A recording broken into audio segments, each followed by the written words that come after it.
Millions of despairing men, women, and little children, victims of a system that makes men torture and imprison innocent people. You cannot shake hands with a clenched fist. Produced by a nuclear exchange would be carried by wind and water and soil and seed to the far corners of the kingdom of God, the kingdom of heaven. It's one small step for man, one giant leap for mankind.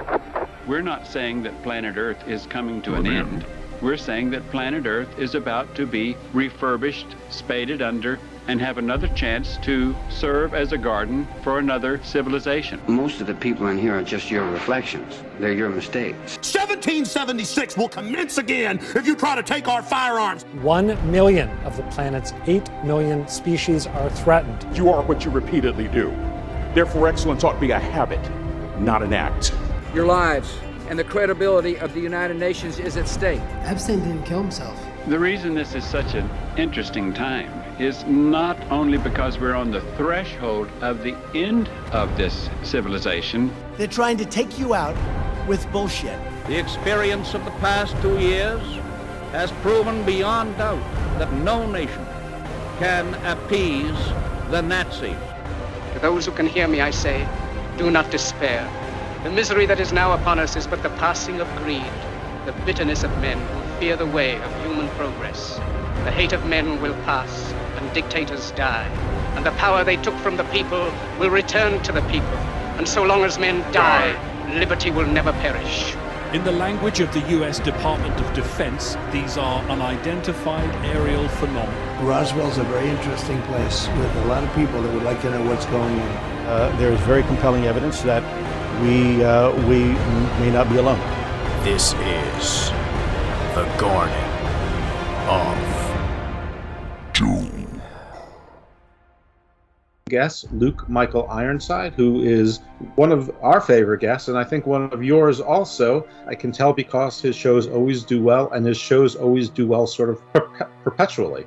There's been a recent surge, and I record this on September 10th, 2022. And quite honestly, the show has doubled in size in the last month and possibly even tripled because I'm on another platform where I upload the shows directly to a particular website, and people are listening to it actually from that website, which doesn't show on the other your other stats.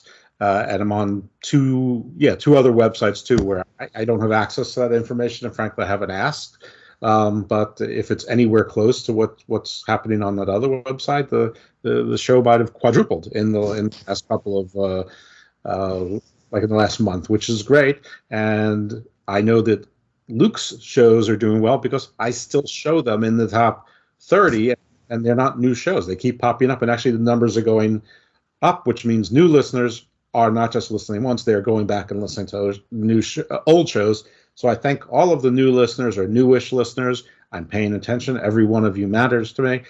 Please refer the show to your friends because it's sort of a genre-defined show. If you tell someone it's a cult, it's not always a cult. If you tell someone it's history, it's not always history. If you tell someone it's theosophy, it's not always theosophy. If you tell someone it's pop culture about monsters or cryptids, it's not always about those things either. So, I think it's a variety where all those things covered. Esoteric is the best term I can use, but maybe eclectic is even better. Anyway, I'm leaving our guest hanging here. So, Luke Michael Ironside, thank you so much for being back on the show. All right, well, thank you, Jeff. It's a pleasure to be here. I'm always happy to be back. And this has been a recurring sort of a gimmick for us, but every time I've spoken to you, you're somewhere else. So last time I spoke to you, were in Armenia. Where are you now, if not Armenia? Yes, well, now I'm in Nairobi, Kenya, where I'm working at a local technical college, developing a course on business English. So for those of you who don't know, Luke, you can probably tell from the accent, but he is from New Zealand, I think, originally. But I think this is your third show. So the first time you were in Brazil, the second time you were in Armenia, and now you're in Kenya. And and we've spoken on other occasions in other places, and you've been in other places as well. And I think at least on one of the shows you sort of said, when I was in Malta, like, of course you were. So anyway, so Luke is a fountain of information, but for those of you who don't know who he is, I'm going to give him a moment or so to introduce himself and give his his credentials. So, Luke, why don't you remind the folks who you are? Right. Well, I think I'm a few different things, but in terms of esotericism, I've always had an interest in esoteric philosophy, particularly theosophy, but I've also had an interest in related fields such as Hermeticism.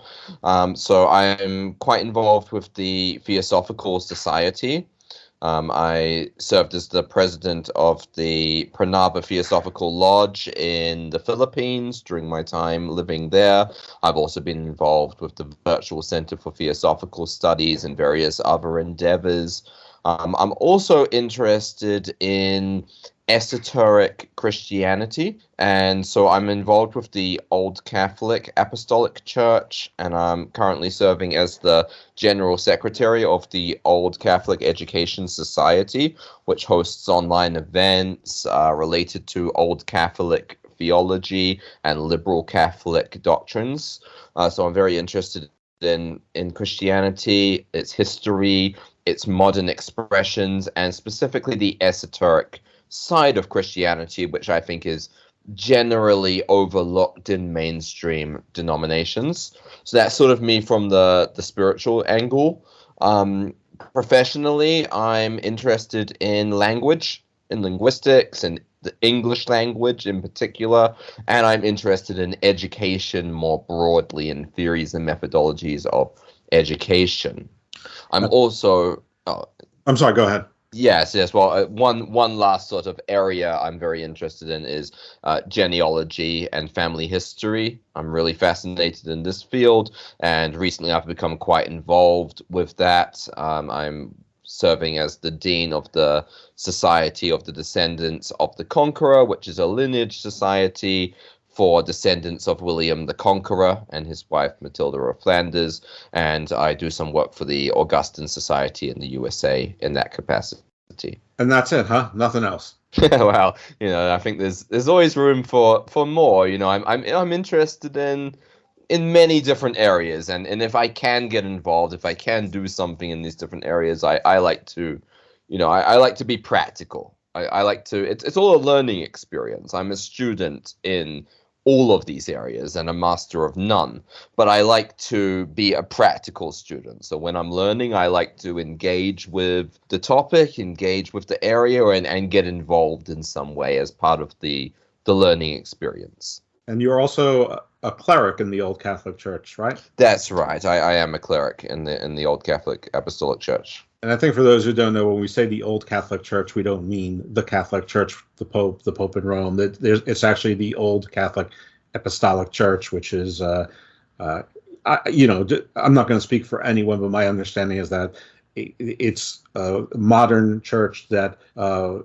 is trying to go back to the roots of the first Christian semi-formalized churches, rather than when everything became Catholic with a capital C, formalized by Constantine, etc. It's more closely aligned with, maybe what Christ and the apostles, were doing contemporaneous and in the generations after, AD 33. Certainly, yeah. So it's a back to roots church, but not in the sense that many conservative churches refer to themselves as backdoor fundamentalist churches also refer to themselves as back to roots churches, but it's definitely not fundamentalist. In fact, while it's called the Old Catholic Apostolic Church, it was previously called the Liberal Catholic Apostolic Church, and it's really a part of both the liberal Catholic tradition,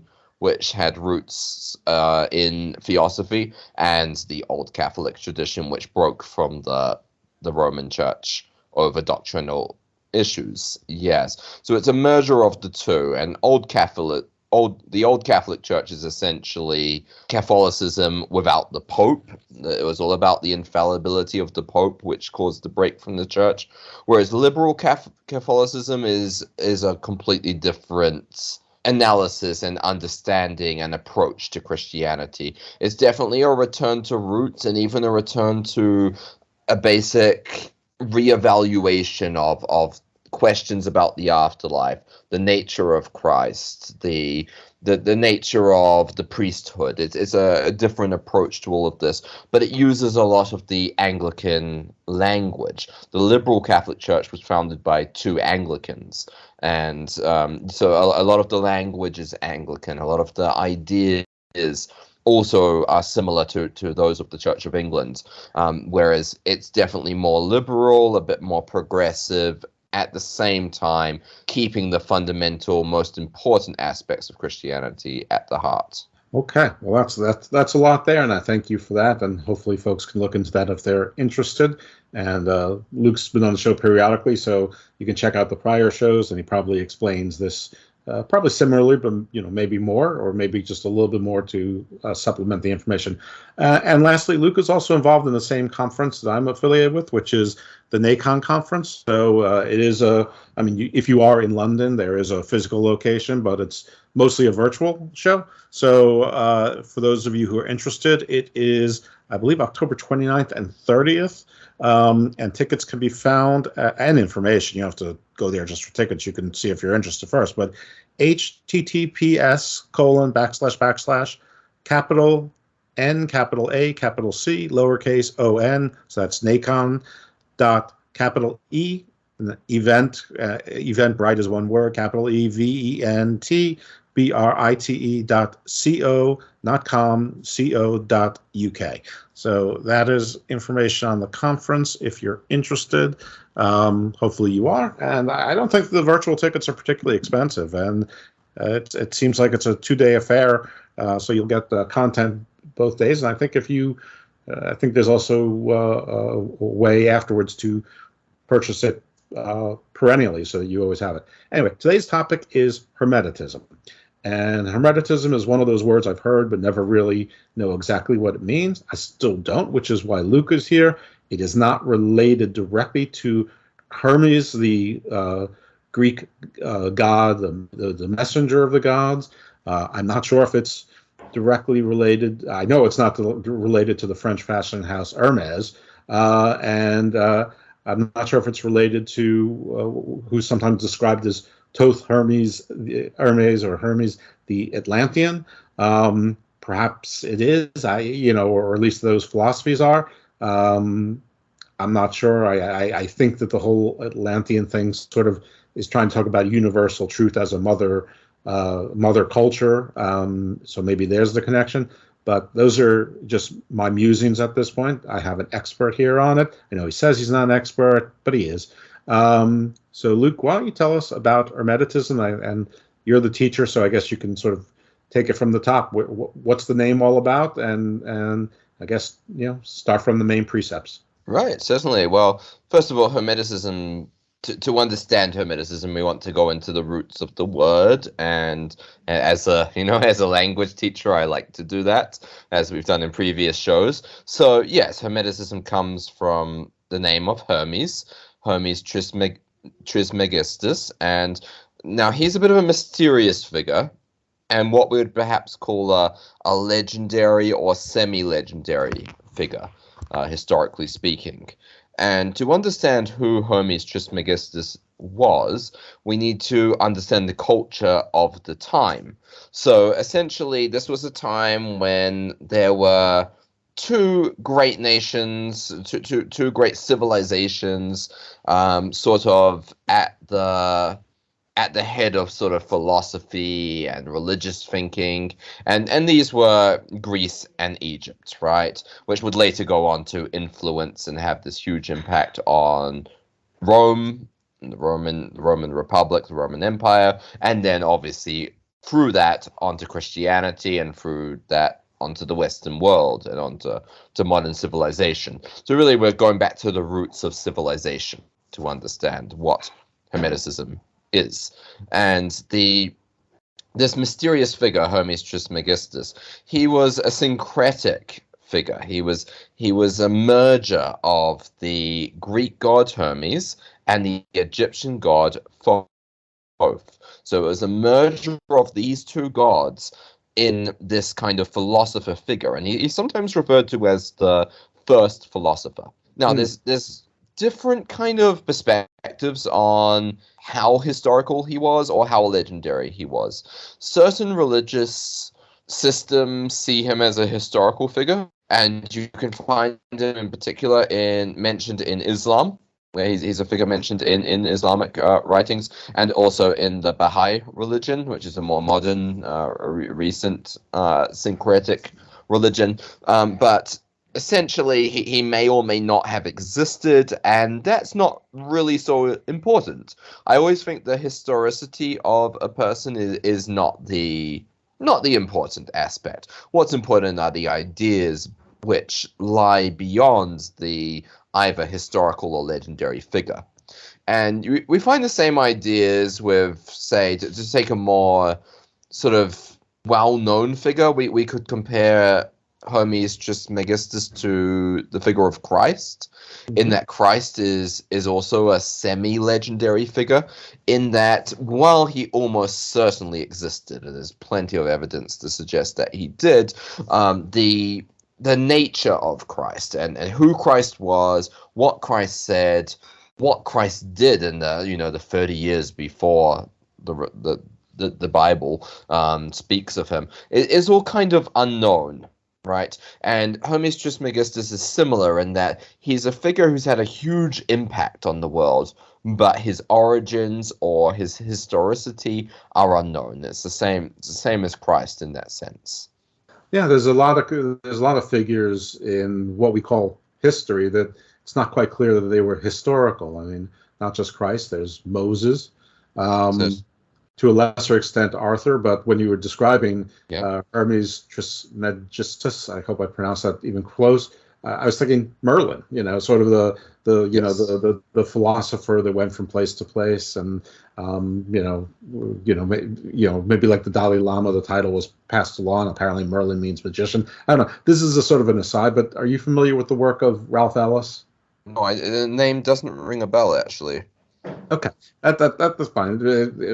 Ralph's from the UK. I've recorded a show with him, but it hasn't dropped yet because we're going to do 2 parts, and I think I'm going to, drop one right before the new year and one right after the new year, basically, because they go together. And he has an interesting historical. He believes that he has ascertained who the historical Adam and Eve were, who the historical Moses was, and who historical Jesus was. And it's very interesting. I'm not co-signing or saying I agree that it's fact or not, but it's compelling listening anyway. But it sounds like someone who you may want to check out just to sort of have that vantage point. Anyway, but it made me think of what you were talking about. Made me think of it. Anyway, so a bit like Jesus in that whether there was a Jesus or not, human, philosopher, semi-divine, divine, doesn't matter, because the ideas associated with the figure of Christ have eclipsed whether or not he was historical or not. I mean, he's cemented in history just because the ideas have survived and become probably the predominant religion of the world. Certainly, yeah.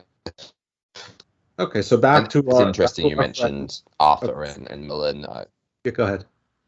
Oh, sorry, speaking over each other there. But yes, I was saying it's interesting you brought up Arthur and Merlin, because actually I'm also an Arthurian researcher, is another thing I'm really interested in. And actually that was my introduction to esotericism.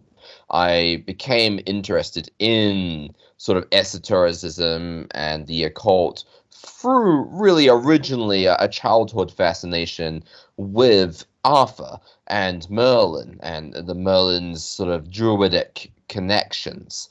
And it's through that really that I found everything else, my fascination with this idea of a class of people searching for wisdom, which is what Merlin was, a druid. And yes, that sort of led me to the rest. So just as kind of a side note, yeah, so it's interesting because there is a connection. All of these great figures are sort of semi-historical and semi-legendary, it seems of it. But the history is perhaps less important than the ideas.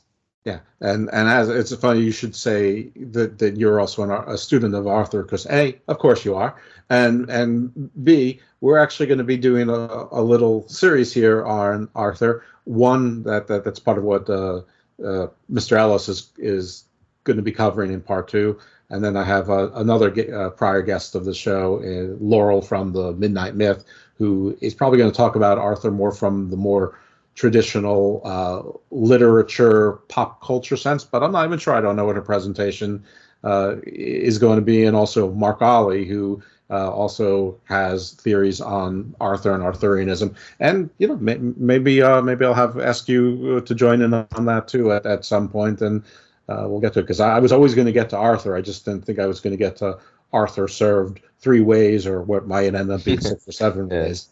I never even knew that was a concept until I watched Top Chef and learned, hey, pork 3 ways or whatever it was. Anyway, so I didn't mean to cut you off in that, but yeah, let's get to Hermeticism, and you were taking us to. So when was Hermes supposed to? Assuming he was a historical figure, when did he live?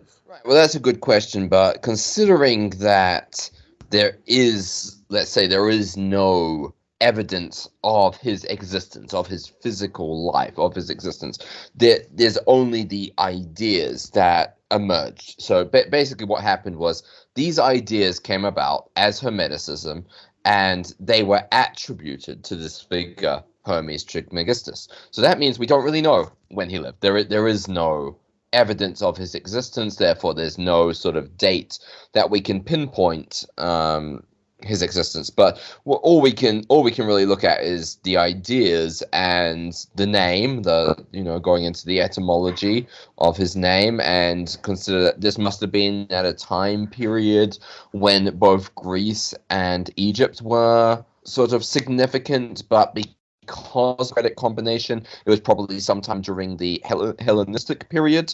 So I think we'd be looking at somewhere sort of in the at least. But then again, the signal cut off right as you did I heard during the Hellenistic period, and then at least. So I'm guessing you're going to say somewhere between 400 BCE and 50 BC, something like that. Yes, certainly. Yeah, that would be a good pinpoint for his life based on the etymology and the ideas.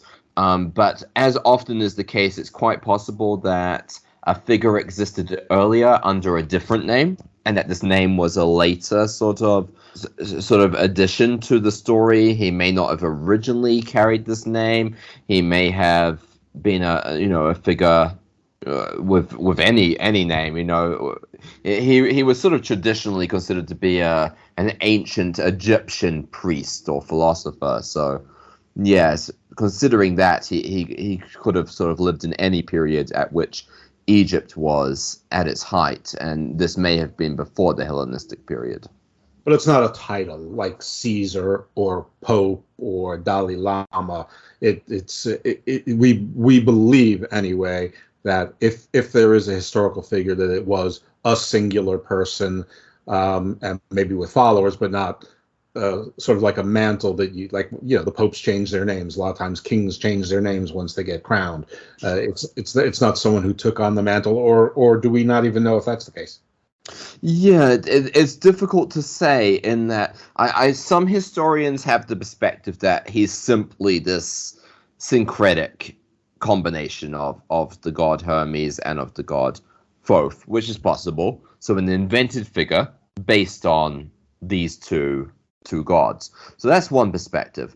Another perspective is, of course, it was a man. It was a living philosopher who either took the name Hermes out of dedication to the god, or was later given this name, right? Perhaps given it by hundreds of years or even thousands of years after his death, quite possibly.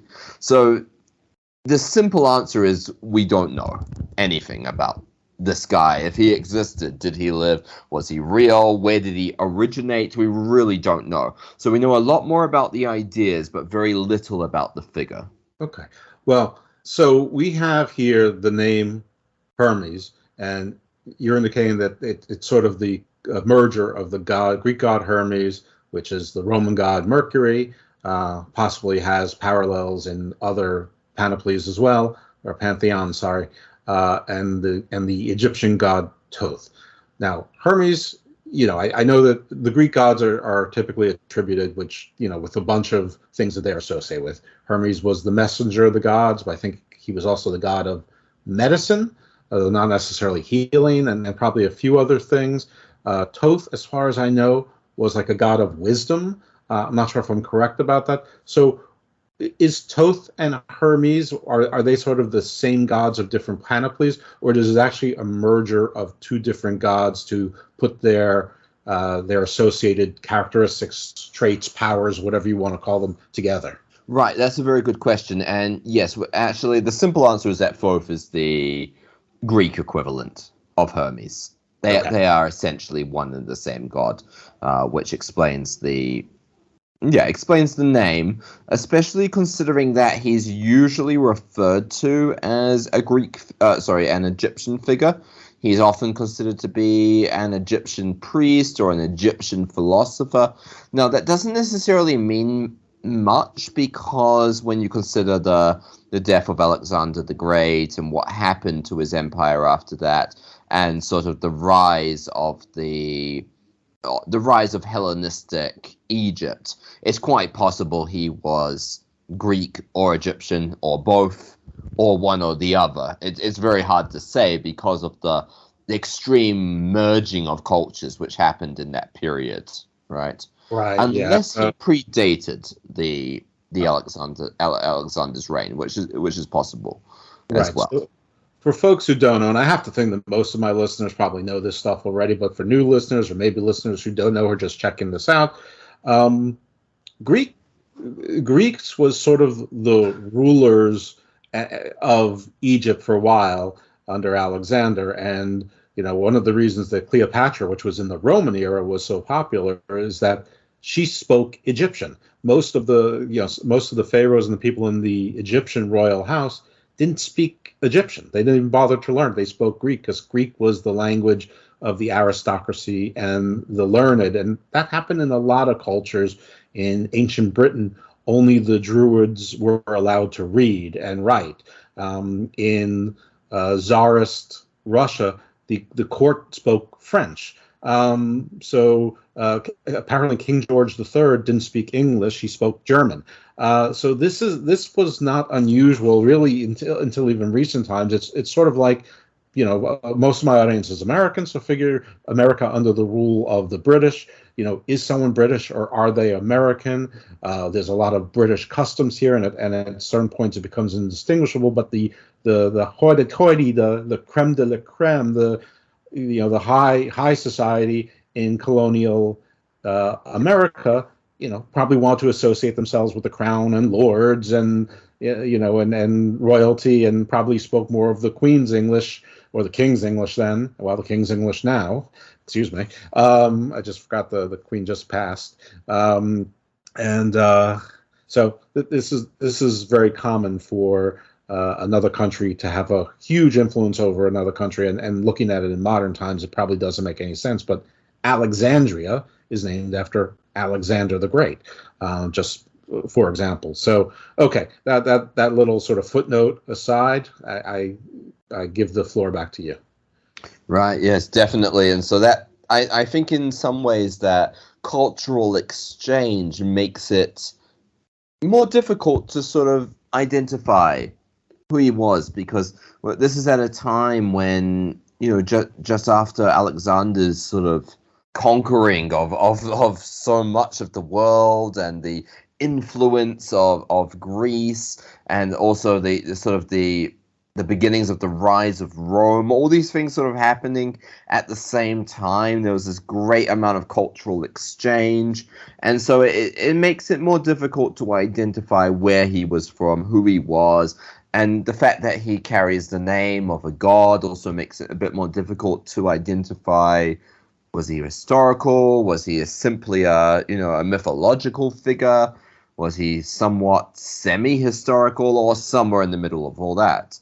And while you were mentioning language and the complications that language can cause, it's also interesting to consider the linguistically, seeing as that will be a topic for a future talk, the linguistic influence of the name Hermes. In fact, we use words which have been influenced by the name Hermes in everyday life. Hermes is the root for the words such as merchandise or merchant or commerce. All these words come from Hermes, considering that he was in many ways the messenger god and the merchant god, right? So that's just an interesting side note as well. I don't know his last name. I mean, I may be reading too much into this and confusing the roots of different words, but the last name, it sounds like, starts with tri, which is 3. Mm-hmm. The second part sort of sounds like magister, which is often magician. So if you're thinking 3 magician, 3 magi, that's sort of like the story of Mithras and the Christ, the Trinity. Am I just making associations that aren't there, or is there something that is there or there? Right, good point. Yeah, so the surname, well, it's not exactly a surname; it's actually an epithet. And so, yeah, it's an epithet, which was quite common back there to have sort of the given name plus the name which is based on one's accomplishments or what one is associated with. So it's very much the same as, let's say, Alexander the Great. It's an epithet, and it actually means thrice great. Oh, okay. Trismegistus means thrice great, and the simplest understanding of this name or theory as to the origin of this epithet is that it means Thoth the Great, the Great, the Great. This is just he's really great, the really great Thoth or Hermes in the sense actually. Yeah, so that's one understanding of it, and obviously, considering his influence and then the rise of Christianity shortly after, you might also take the approach of the significance of the number 3 in Christianity. And so many Christian church fathers and Christian philosophers in the years following saw him perhaps as a sort of wise philosopher or prophet who foresaw the coming of Christianity. Therefore, his name, the thrice great, referring to the nature of the Trinity. Okay, so there is some possible connection there, almost certainly. All right, well, let's find out what made him so great that he had to be called great 3 times. So what was he espousing to his students, and what did they believe in? And is it still sort of the same today, some 2,000 or so years later? Right, certainly. And to lead into that, actually, one more note about his name is that he's sometimes considered to have been the third in a line of great philosophers following Enoch and Noah, and him being the third. That's another possible sort of interpretation. And also he's sometimes called the thrice great to consider his role both as a priest, a philosopher, and a king. So that's another sort of understanding that he was the merger of these 3 areas. And when you think about it, so if the priests are the religious, say, perspective on life, and then the philosophers look at the philosophical questions, and the kings look at the political side of things, he was considered to be the amalgamation of all 3. And so Hermeticism was considered to be a philosophy which dealt with every aspect of life. It dealt with the religious aspect, it dealt with the philosophical aspects, and it also dealt with the political aspects, on the idea that if you are rooted in a solid understanding of religion and philosophy, you are then able to govern well and be a wise king or a wise leader, right? So that's another interesting approach. Yeah, it sure is. In my head, I was thinking about Captain John Sheridan from Babylon 5, that he's the next Hermes, at least in fiction. Who knows? But most of you probably haven't watched that show, but if you haven't, get started, because we're going to be doing a review show on that with our friend Matt Williams pretty soon. Just warning you, it's a little corny, and the production isn't so great, but there's a fantastic story in there. At least seasons 1 through 4, you can. Season 1 can be a little bit rough, and season 5 you can probably skip, though after 4 seasons you probably will feel obligated to finish that out. Anyway, sorry about that digression. I'm sure you didn't watch Babylon 5, but things hit me when they hit me. Right, yes. And so having that sort of historical and etymological basis, we can now sort of turn to the philosophy itself. What is Hermeticism? What do Hermeticists believe? Right. So to look at that, we need to think about the texts. The texts collectively are called the Hermetica. These are all of the texts which are considered to have been written by Hermes Trismegistus or else by his followers. Again, the authorship is unknown for most of these texts. And so the Hermetica, the most well-known book in the Hermetica is the Corpus Hermeticum. And this is a sort of religio-philosophical text. It was written in Greek, and it was compiled in ancient Byzantium. It was also translated into Latin later on because, again, it had a huge impact on philosophical thought and also on religious thought. It actually went on to influence such significant figures as Giordano Bruno. Giordano Bruno was perhaps the best-known Hermeticist in history. And I'm sure you've probably mentioned him previously on the show or had other speakers who have mentioned him. And so, yes, Giordano Bruno is probably the most famous Hermeticist in history. And this was, this was 400 years ago, 400 or 500 years ago. So, he lived a long time after the possible figure of Hermes Trismegistus. So, going back to the basic ideas that we find in the Hermetica. I like to start with the biggest ideas and then sort of go to particulars from that. So, thinking about what is God? What is God according to the Hermetica? The Hermetica considers God to be an ultimate reality which takes on many different names. And we find names and titles such as Lord and Father. Obviously, these are names which are very common in Christianity, whether there was a sort of influence there or either from Hebrew religious philosophy or else the other way around, where Hermeticism perhaps influenced Christianity in the future. But we also interestingly find God referred to as nous, which is mind in Greek. So this is a very interesting epithet, which is not generally referred to God. When we think of God from the Christian perspective or from the Jewish perspective or from the Islamic perspective, we wouldn't think of the word mind as being a word for God. Yeah. In fact, it sounds a bit New Agey. It sounds like something which, we might hear in the New Age community or in, more recent new religious understandings of God. But in the Hermetica, God is referred to as mind, which is really interesting. And in fact, we find in the Hermetica a philosophy centered around this idea of the mind having a much more significant place than is given in other philosophies. Also very interesting. Yes, sorry. No, so it's sort of like the Matrix, but your own, yes. Divine matrix, I suppose. Yes, and in more recent interpretations of Hermeticism, such as in the Kybalion, right, by William Walker Atkinson, the Kybalion,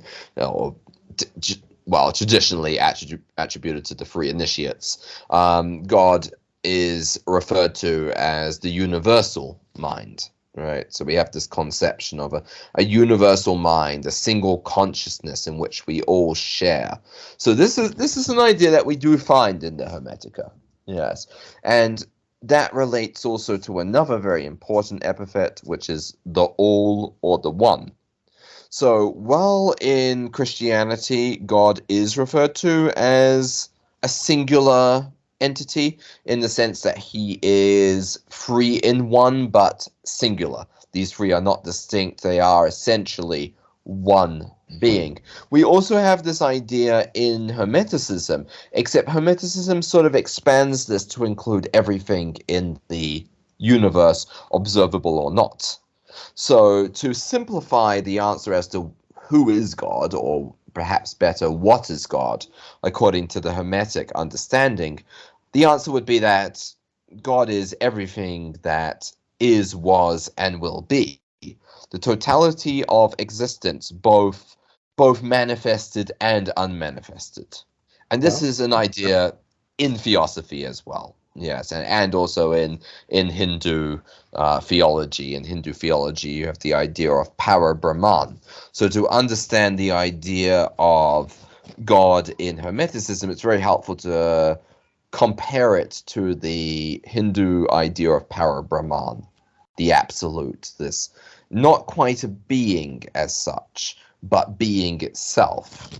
Indistinguishable. Yes. Yeah, no, I think I understand the concept. It's almost like animism or shamanic sort of what we think are first religions, but sort of everything has a spirit, but it's also guided by an intelligence.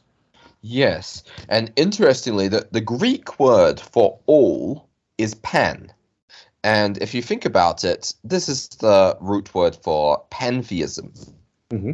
Or panentheism. And these are two very similar outlooks. Pantheism essentially says that everything in existence is an aspect of God, and God is the totality of existence.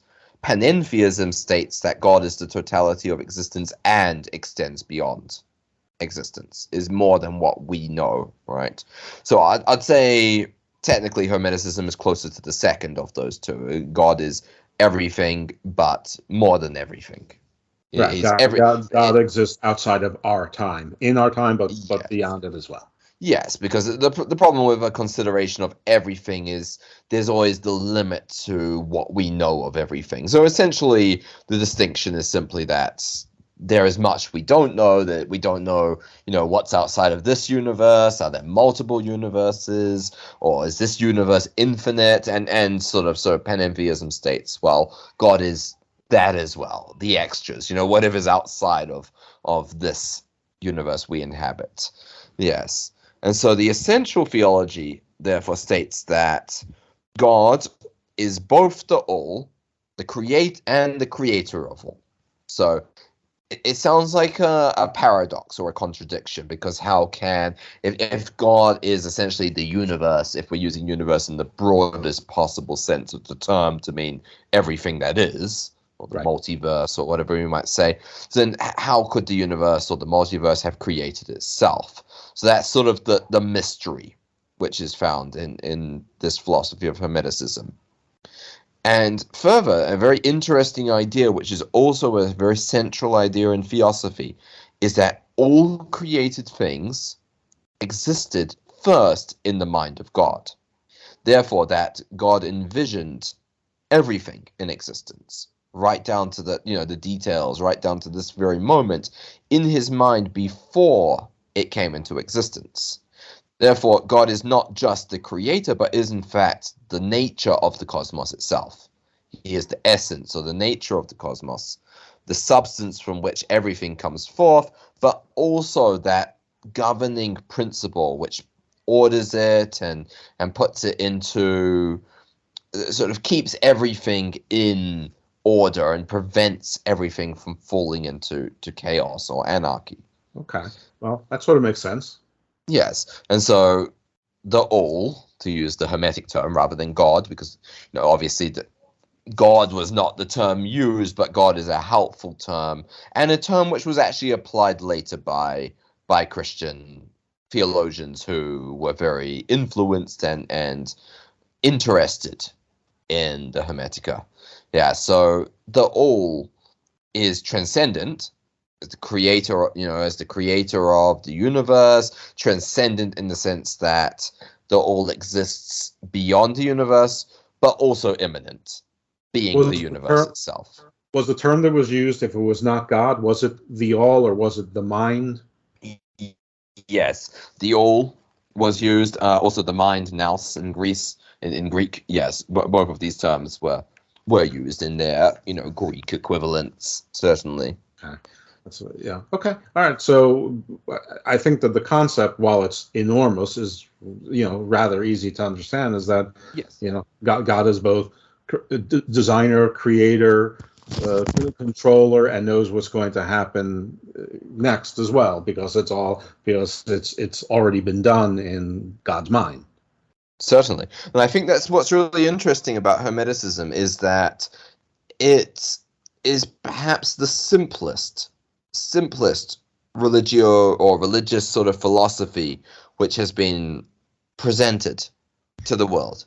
It is an extremely simplified idea about the nature of God, the nature of the universe, the nature of our interconnectedness. The ideas are extremely simple, and a good introduction to these ideas, while not a primary source, but an introduction to the fundamental ideas, can be found in the Kybalion, which I mentioned before, which is not, as it claims, actually an ancient text of Hermetic philosophy.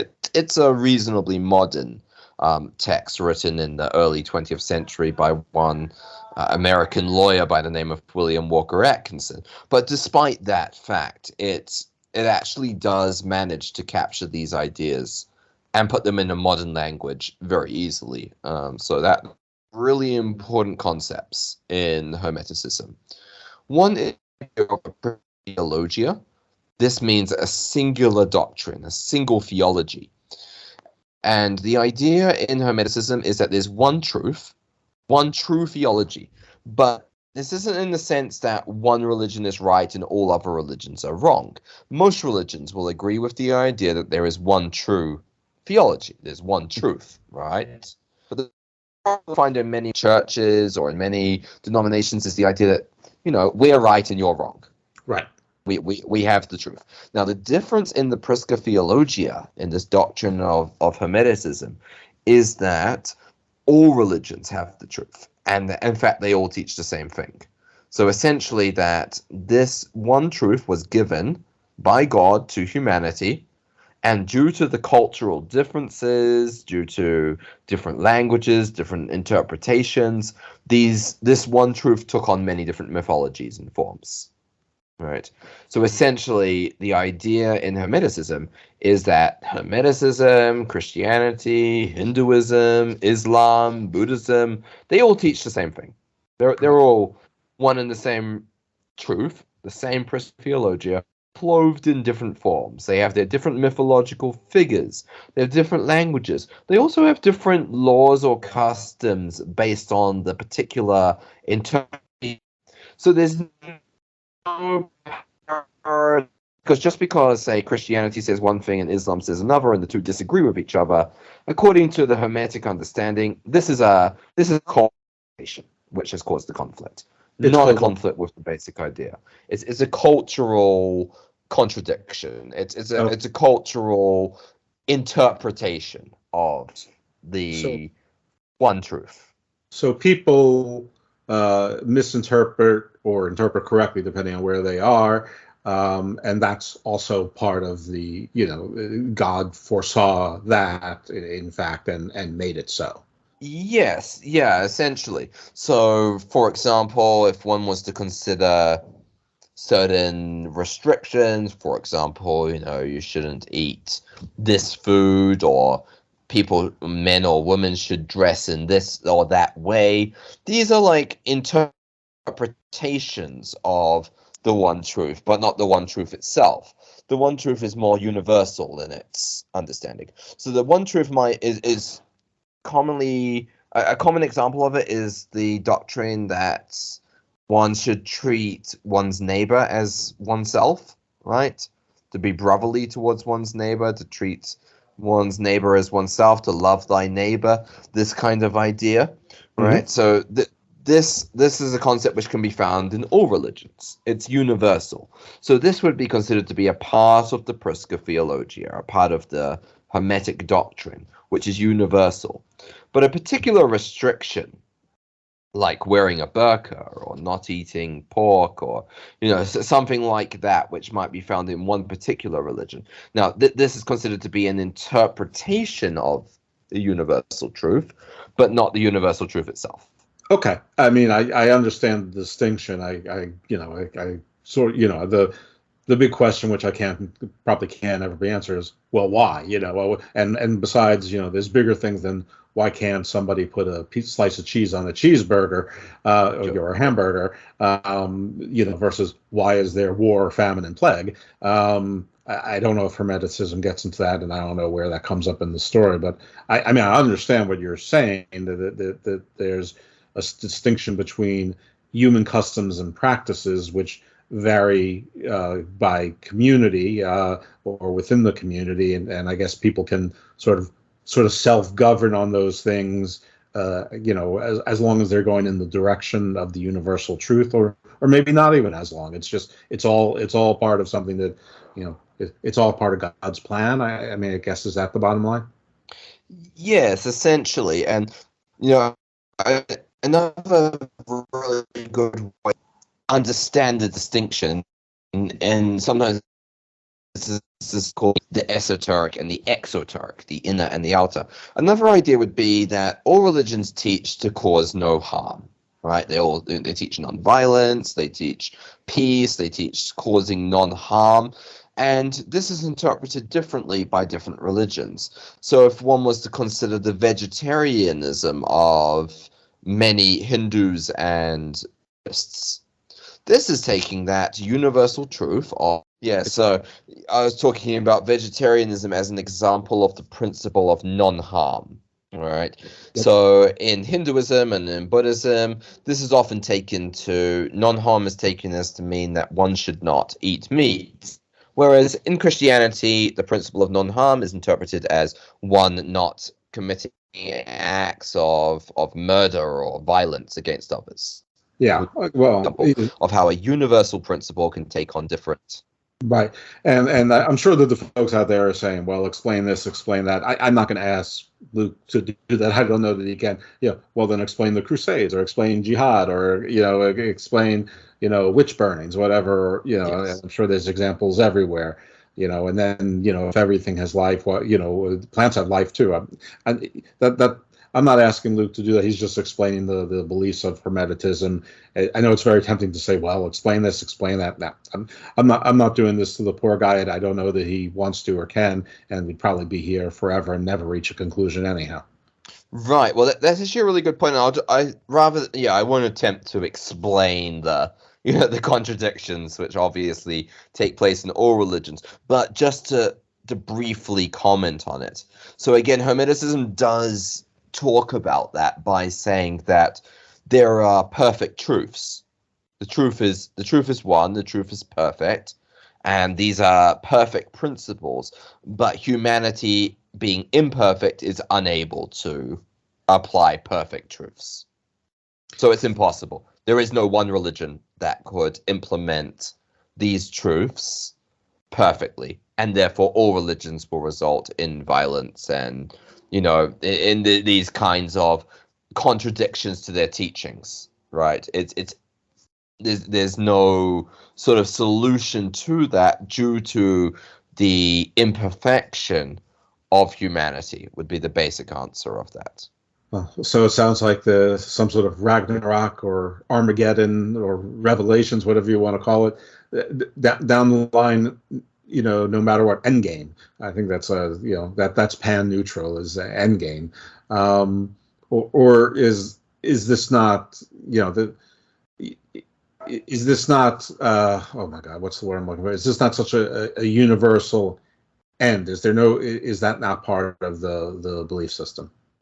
So actually what's quite interesting about Hermeticism is it doesn't really have that end of the world type doctrine. It doesn't really make revelations about the future, which is interesting as well. And so rather than having some kind of end game in Hermeticism, there is a reference to reincarnation, right?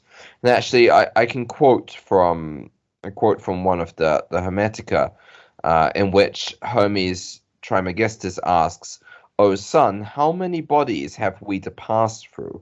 How many bands of demons? Through how many series of repetitions and cycles of the stars before we hasten to the one alone?" And from that quote, we understand that the end game, if you like, is not some dramatic sort of event like Ragnarok or like the tribulations of the Book of Revelation, but rather it's unity. Unity with the one, unity with God is the end game. So very similar to the Hindu or Buddhist doctrines. Interesting. And I keep struggling whether this is a philosophy or a religion. I keep having to remind myself this is pre-Christianity, but not necessarily Judaism, but there were obviously religions that predated both of those things, and we've covered some of them on the show. In a lot of ways, religion and philosophy really are almost one and the same in a lot of ways, especially depending on the philosopher. So I'm trying to keep my head straight there and resist temptation to keep asking why, or but what. So let's go back to your order of things. So you talked about the greater principle. We clarified that there is no, end game. There's no, apocalypse here in the doctrine. So what are some of the other giant precepts? I mean, the first part of it sounds very attractive. I could see how the first part would get people to be like, yeah, I'm into that. And I think a lot of religions and denominations and probably sects and new ages and are trying to get to something like that. It's the second part where it's hard to say, all right, well, you don't have the answer for that then, how are you better than anyone else? But I mean, not you, but Hermeticism. So what are the other sort of the precepts or the concepts that we should know about? Sure, there's a few other, very central ideas. And just briefly before that, I think, so Hermeticism sets forward these principles and then acknowledges that we can't always achieve in our attempts to live by these principles. So that's the first sort of difficulty there. But it doesn't mean that we shouldn't try, I think is an important thing to add in there according to the Hermetic philosophy.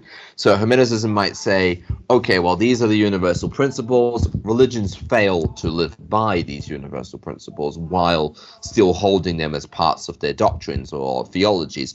But it doesn't mean that they should just not try. It's still a better world in which we try to live towards these principles and fail than a world in which we don't try to live by the principles and therefore always fail or always live in a world without principles. So I think that's probably an important sort of disclaimer to the fact that religions may not always follow their beliefs, put into practice their beliefs. Are there hermetical leaders? Are there churches? Are there equivalents to priests? Is it more of a school? Is there any structure? Are there lodges? I don't even know the right term to use, but I think is there some sort? Is it an institution with chapters and brick and mortars with leaders, or is it just sort of a philosophy that's out there? That's a really good question. And going back in history, there may have been organized lodges, there may have been, initiated priests and so on. There very likely were. But nowadays, no. So okay. we could say that nowadays there have been individual organizations which either exist or have existed, which are Hermetic and which have had their own organizational structures, but none have spoken for all of Hermeticism or claimed to have spoken for all of Hermeticism. Hermeticism has generally been practiced in small, either individually or in small groups, small lodges. And usually these are groups which have existed only for short periods of time. Come into existence maybe for a few generations before collapsing after the death of their leaders. We could definitely see some relationship between Freemasonry, and Hermeticism. There's definitely Hermetic principles which have carried across, and maybe the structures and the rituals as well have carried across into Freemasonry. Obviously, also in Theosophy. Theosophy is a very Hermetic system of thought as well, and the practice of lodges is also perhaps reminiscent of how ancient Hermeticists might have met.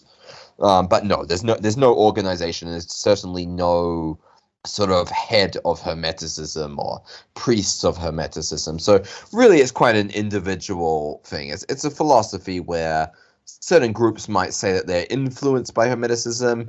I've never really met someone who calls themselves a Hermeticist, but I've met many people who would consider their beliefs to be Hermetic, if that makes sense. Sure. How do Gnostics differentiate from Hermeticism? Yeah, I'll let the question start. Yes, there's certainly some connections between the two. I would say that they both originated from different, separately. But the Hermetic understanding would be that Gnostics also are one branch of the Prisca Theologia, that they also understand and interpret the truth in different ways. But one big difference is, I would say, that Hermeticism is a very positive and optimistic belief system, whereas Gnosticism has a bit more of a focus perhaps on the fall of mankind, right? So there's certainly a relationship, but I think that overall perhaps Hermeticism has a more positive perspective, whereas Gnosticism, depending on its interpretation, for example, such as Christian Gnosticism, tends to see the universe as being essentially evil or essentially fallen. But Hermeticism would consider the universe to be essentially good. Is there non-Christian Gnosticism? I'd say that Gnosticism has taken on a variety of forms as it's come into relationships with other philosophies. So yeah, whether Gnosticism is entirely Christian or a breakaway from Christianity or something which transcends Christianity, it's a very difficult question to answer. I definitely think there's sort of a distinction. I think certain Christian churches can be Gnostic, and also certain Gnostic churches can be Christian, but they're not necessarily one and the same thing. So certainly, I think if you were to take the essential ideas of Gnosticism and to take those outside of the Christian context, there's no need for Gnosticism to necessarily be Christian. Okay.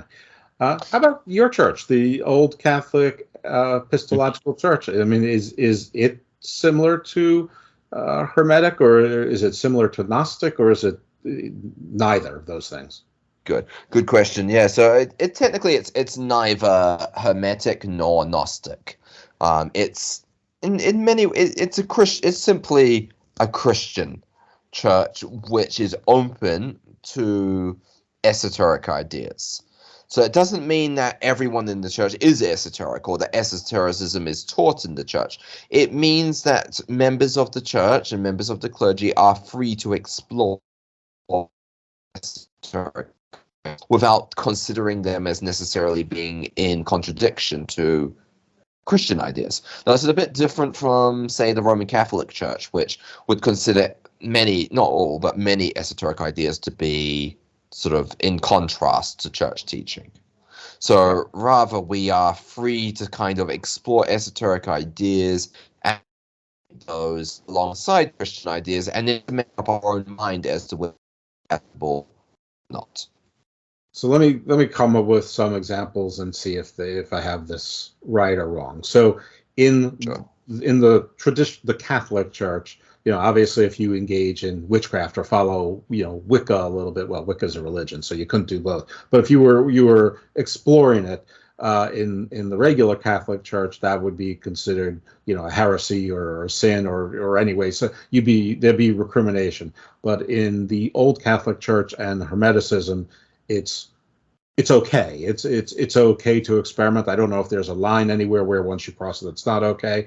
But is that sort of fair to say? I'm sorry, the connection isn't great. Could you repeat that?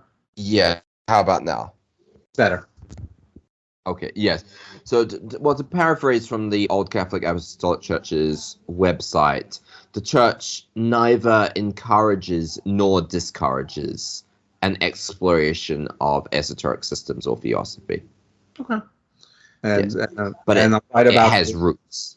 I presume I'm right about the Catholic Church and probably most churches too. I mean, it was the Protestants who did the witch burnings, at least in the United States. I don't know about other places. What about Hermeticism? Is it accepting of those types of explorations? Certainly, yes. In Hermeticism, the doctrines are universal principles. They're not moral codes. So there's a difference there. For example, in Hermeticism, there's the statement that all is one, but there isn't a statement about what we should do with that knowledge. That's for us to discover.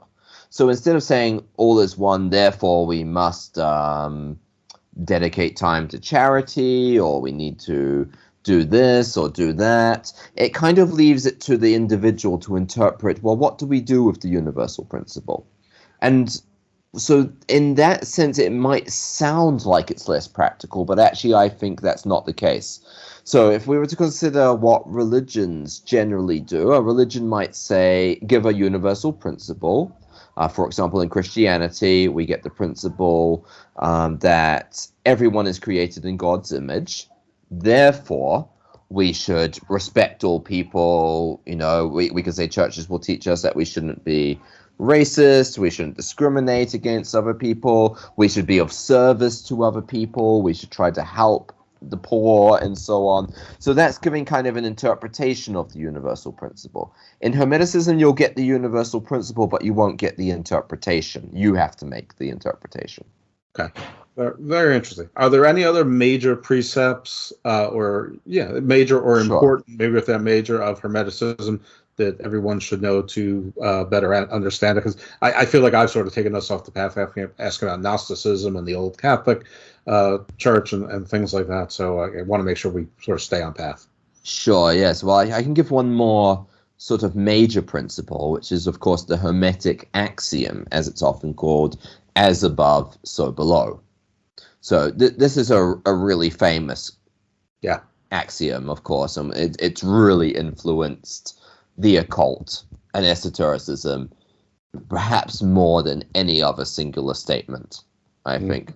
And the full quote is this: that which is above is like to that which is below, and that which is below is like to that which is above.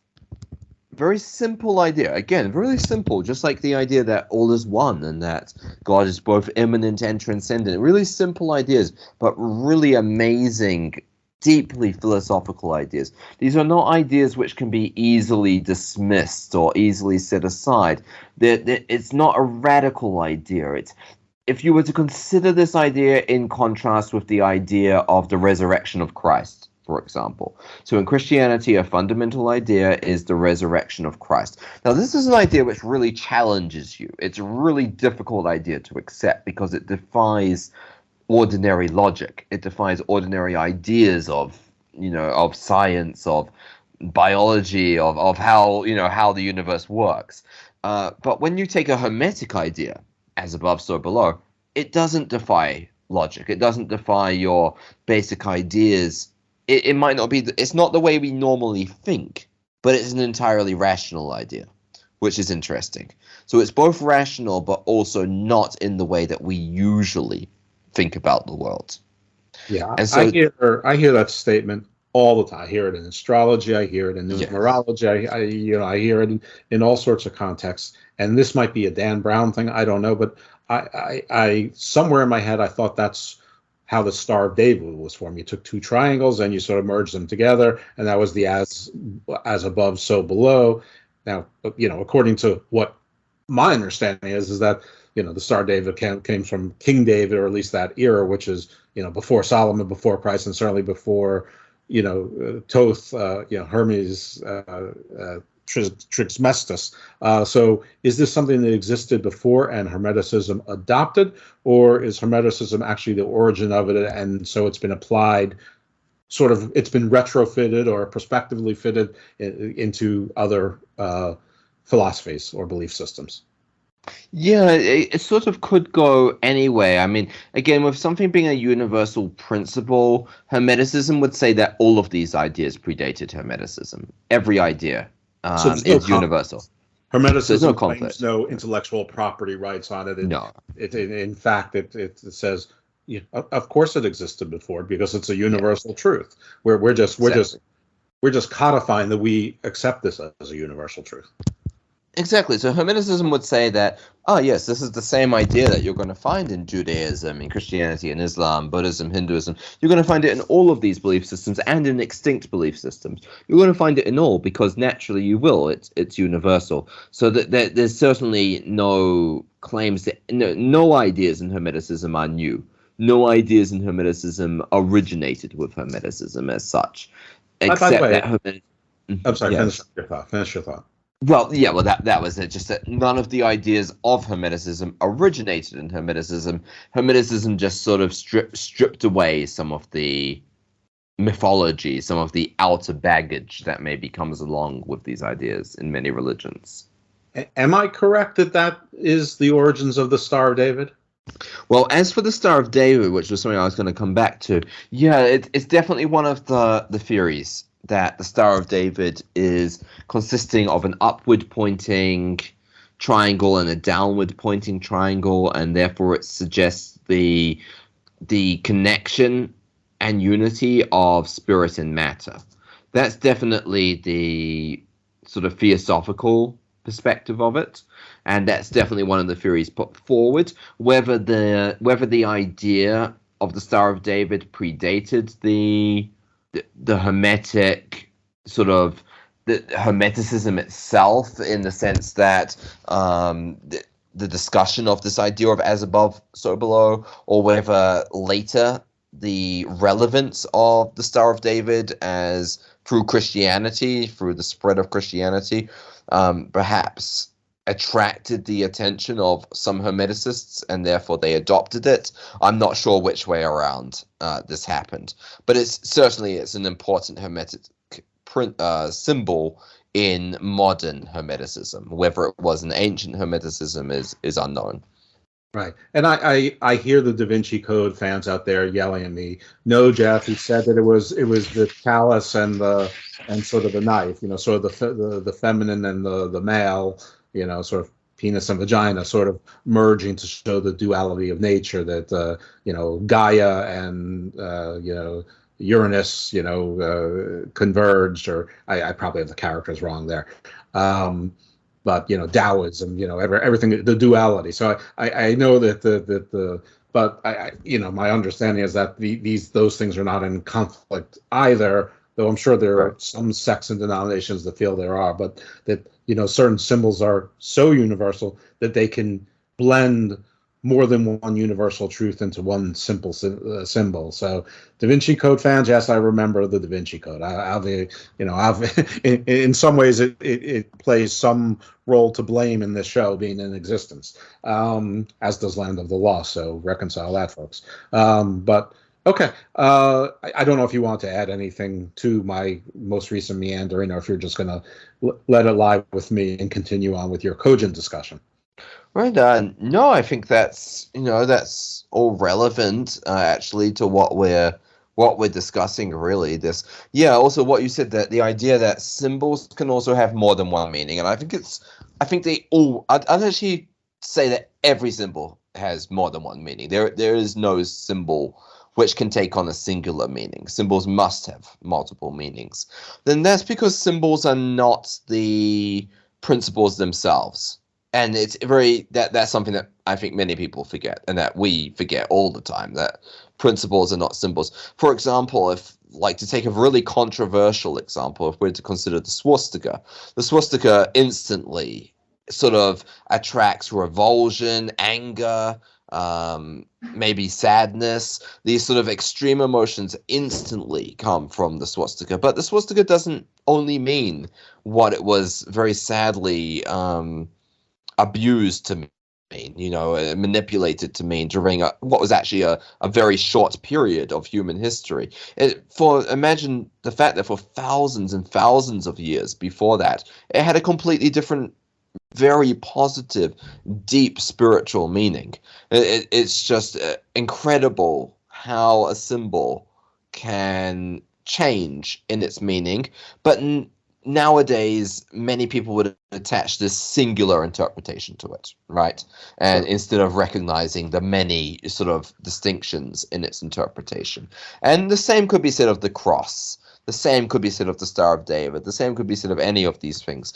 Any one symbol can take on, a multitude of meanings. Yeah, absolutely. I mean, and also I think that not to go back to the Nazis too much, but the Iron Cross, I think, purposely was sort of abbreviated on the bottom to be more symmetrical for that as above, so below kind of symmetry. Certainly, yes. And so there's many theories about the cross, but some of these theories suggest that the cross was originally more symmetrical. And yes, that the symmetrical cross is actually found a bit more commonly in esoteric interpretations of Christianity as well, for the reason of as above, so below. That would make sense. Yeah, I mean, another example which we don't need to get into is why Jesus is associated with a fish. I've heard multiple reasons. Some it's because it was during the age of Pisces. Other because he had the teach a man to fish quote. Others were that his name in Greek, the Greek letters spell is the word for fish, or or form if the acronym is the word for fish. All sorts of things, and that's where the term the Fisher King comes from. So I don't know which is right or wrong, or maybe they all are. Maybe there was that confluence to create it, but symbols can mean more than one thing contemporaneously, simultaneously, and all be correct. I mean, we can't come to any definitive answer now anyway. Right, certainly. And yes, I think that also relates to this Hermetic idea of the universality of principles, the idea that there are certain truths, there are certain principles, they can be found everywhere, but they take on different forms, right? And so with the multitude of possible interpretations, it's only natural that symbols are going to take on these multiple interpretations. So with reincarnation, there's no heaven or hell then? There's just, I guess, a reincarnation, or is there heaven, hell, purgatory? Is there any equivalent of that? Angels and demons? Yes, well, that's interesting because, again, you get kind of different versions of Hermeticism, and you obviously get Christian Hermeticism. So because Hermeticism is perfectly compatible with Christianity and can easily, fit into the Christian understanding, there can be heaven and hell in Hermeticism, but there wasn't originally, would be my interpretation of that. So there can be, but there doesn't have to be. So the only sort of discussion of the afterlife, which is really focused on in Hermeticism, is the idea of reincarnation. Okay. And the eventual unity with the all, with God. So Hermeticism itself doesn't have these things, but if it's Christian Hermeticism, it might. If it's Jewish Hermeticism, it's probably not called that, but it probably wouldn't have your traditional heaven and hell, but would have angels and demons, probably. If it's Islamic, I'm afraid I'm pretty ignorant on Islam, and that's something I intend to cure, but I know they have angels and demons. I assume there's at least hell, and there's heaven, because there's the virgin thing. And we're back, folks. We had a disconnection on Luke's side, and then we had some technical difficulties on my side.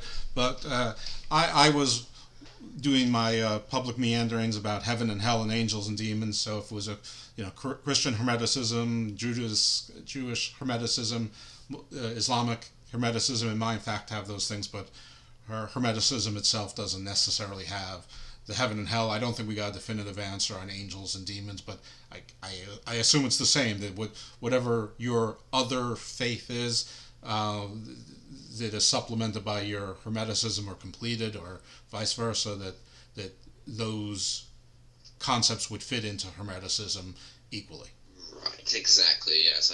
I think that's, the basic sort of nature of Hermeticism, of it being universal, it can therefore take on a variety of forms, and it's only natural that it will. So it deals only with these universal principles. Therefore, it is essentially quite basic in its principles and its ideas. They are basic. They don't have so many of the mythological clothings as other belief systems might.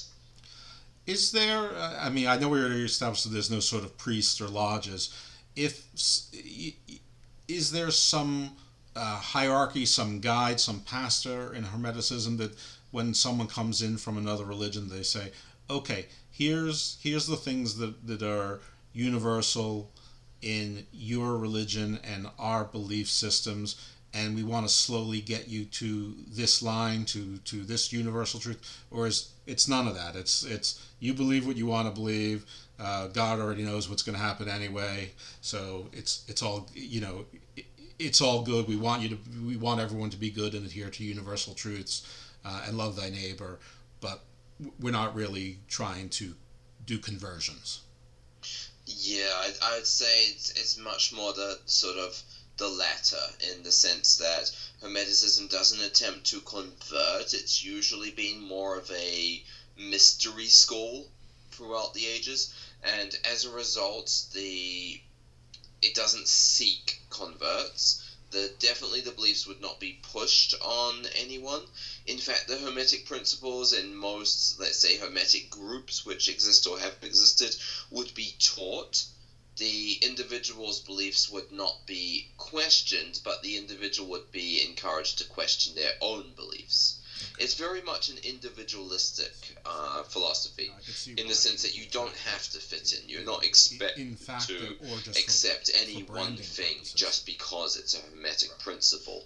A Hermeticist would be encouraged to evaluate their own previous beliefs, to consider the hidden side of religion. It's the hidden side of, for example, the basic beliefs found in Christianity or in Hinduism or in Buddhism, and it's esoteric in the sense that esoteric can also refer to that which is universal. Okay. Well, I think I understand the concept of Hermeticism. Is there anything else on it that's so, you know, big that the audience should know about it? And if not, maybe you can give them 3 or 4 minutes on what your presentation at NACON will, you know, sort of the high points, to try and sell that a little bit. Sure. Well, one last point about, while we're discussing Hermeticism, perhaps the most well-known Hermetic organization which has ever existed is the Hermetic Order of the Golden Dawn, of course. So this was a very famous, commonly just called the Golden Dawn, very famous fraternal society, sometimes referred to as a secret society, which was founded in the late 19th century. So this is very well known due to its connections to such figures as Aleister Crowley, of course, and also it had a huge influence on Wicca and on Thelema, and there are multiple, maybe dozens of current orders which claim, you know, lineage from the Golden Dawn. But the Golden Dawn was a Hermetic order, but it was, let's say, modern for the time, you know, in the late 19th century interpretation of Hermeticism. But perhaps this was the best known and maybe the most influential Hermetic order to have existed. So, but the Golden Dawn and and Hermeticism generally has no relationship to what people often refer to as the Great Reset, right? That's different entirely. Sorry, to the Great Reset. The Great Reset. No, that's not I'd say there's no relationship between those concepts from my understanding of each of them. No, the Golden Dawn it's a Hermetic organization which applied Hermetic principles in a specific fashion, in the sense that it was one interpretation of Hermeticism. And again, it was an order which didn't have any secret goals or aims. You know, you often hear the Golden Dawn referred to in conspiracy theories as a secretly, you know, satanic or secretly Luciferian group, or a group which attempted to influence global politics and all these types of things. None of that was true. They were and continue to be a simple Hermetic order focused very much on personal spiritual development. Okay, I mean, that's what I thought, and that's sort of what I was getting at. I want to make sure I was right and also have someone else say it without leading them to it. Yeah, because, you know, a lot of times you hear a phrase like the Golden Dawn, which sounds perfectly lovely, right? But the way it's used, it's sort of twisted into like it's almost hiding something evil. Like you call yourself the Organization for Peace, but really you're just trying to kill everyone. But you call yourself the Organization for Peace, or whatever. I mean, you know, you see that on political ads all the time here in the United States, where an organization names itself so that it sounds like it's for something that it's almost diametrically opposed to. If you look to the candidates or the ads, or you know, and whatever. Sure. Okay, all right, very good.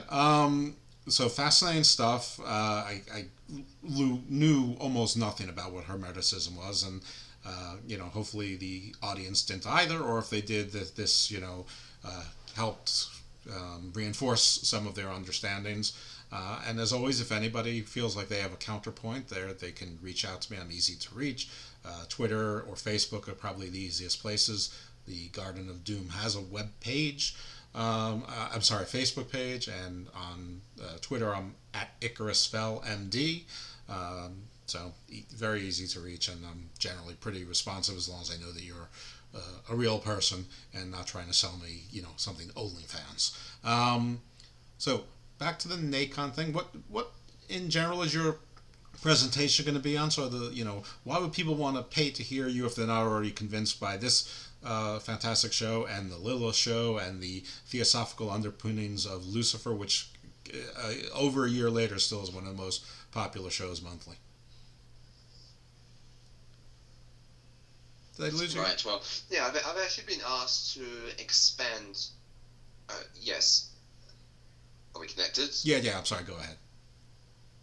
Yeah, okay. Yes, well, I've actually been asked to expand on my last year's topic, which was about the esoteric understandings of Nephilim. So last time I focused more specifically on the theosophical understandings of Nephilim and what we find spoken about in the Secret Doctrine and in other theosophical texts. I also went into a bit of mythology. This time I'm going to be expanding that. I'm going to be talking about some of the other esoteric perspectives. I'll be broadening it to esotericism in general. Not Hermeticism as such, because Hermeticism actually doesn't really have anything to say about, other beings, and it's less spoken of in the fundamental Hermetica. But I will be expanding it to discuss, other esoteric ideas about Nephilim, and going into a bit more detail about the theosophical perspective and what the Secret Doctrine says. So really I'll be considering both the mythological interpretation and also more literal interpretations, such as scientific interpretations, and I'll also be looking at a more spiritual interpretation as well. Excellent. And audience who always hears me talking about the Nephilim, I'm not going to. You can listen to the prior shows. New audience members, there's tons of shows where we cover the Nephilim and related topics, but more importantly, purchase your tickets to the virtual conference and you can hear lots of different perspectives, including Luke's, which will be magnificent, but you're going to hear lots of different stuff from people who don't necessarily agree with each other in one place. So it's going to be very interesting indeed. Luke, if people want to follow you or support you in any way, is there any way they should, could, or would do that? Right, well, currently I'm mostly just active on Facebook, and my Facebook is public in the sense that I often use my Facebook for public announcements about upcoming talks or courses or other experiences or my works. So yes, Facebook would be the easiest way to follow any of my upcoming events and so on. You can also find me on Instagram, but I'm much more active on Facebook. So that would be my recommendation. Okay, wonderful. All right, folks. Well, thank you very much. Definitely follow Luke, and hopefully you can follow me. And I hope that you learned something today. I know I sure did. And we will hear from you next week in the Garden of Doom. So it's sort of, since it's all accommodating, I mean, I can see why it's appealing to, a lot of people involved in esoteric beliefs and occult beliefs, which, by the way, occult doesn't always mean witchcraft and I'm talking to the audience now, Luciferianism or something. It just means more hidden and often it's talking about universal truths, which is very similar. So I could see why it would be attractive, in fact, or just for branding purposes. Right. Certainly, yes. So it's esoteric or occult in the sense that it's the hidden side of religion. It's the hidden side of for example, the basic beliefs found in Christianity or in Hinduism or in Buddhism. And it's esoteric in the sense that esoteric can also refer to that which is universal. Okay. Well, I think I understand the concept of Hermeticism. Is there anything else on it that's so big that the audience should know about it? And if not, maybe you can give them 3 or 4 minutes on what your presentation at NACON will, sort of the high points to try and sell that a little bit. Sure. Well, one last point about, while we're discussing Hermeticism, perhaps the most well-known Hermetic organization which has ever existed is the Hermetic Order of the Golden Dawn, of course. So this was a very famous, commonly just called the Golden Dawn, very famous fraternal society, sometimes referred to as a secret society, which was founded in the late 19th century. So this is very well known due to its connections to such figures as Aleister Crowley, of course, and also it had a huge influence on Wicca and on Thelema, and there are multiple, maybe dozens of current orders which claim, lineage from the Golden Dawn. But the Golden Dawn was a Hermetic order, but it was, let's say, modern for the time, in the late 19th century, interpretation of Hermeticism. But perhaps this was the best known and maybe the most influential Hermetic order to have existed. So, but the Golden Dawn and Hermeticism generally has no relationship to what people often refer to as the Great Reset, right? That's different entirely. Sorry, to the Great Reset. The Great Reset. No, that's not. I'd say there's no relationship between those concepts from my understanding of each of them. No, the Golden Dawn it's a Hermetic organization which applied Hermetic principles in a specific fashion, in the sense that it was one interpretation of Hermeticism. And again, it was an order which didn't have any secret goals or aims. You often hear the Golden Dawn referred to in conspiracy theories as a secretly, satanic or secretly Luciferian group, or a group which attempted to influence global politics and all these types of things. None of that was true. They were and continue to be a simple Hermetic order focused very much on personal spiritual development. Okay, that's what I thought, and that's sort of what I was getting at. I want to make sure I was right and also have someone else say it without leading them to it.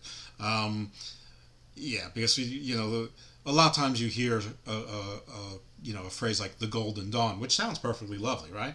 But the way it's used, it's sort of twisted into like it's almost hiding something evil. Like you call yourself the Organization for Peace, but really you're just trying to kill everyone.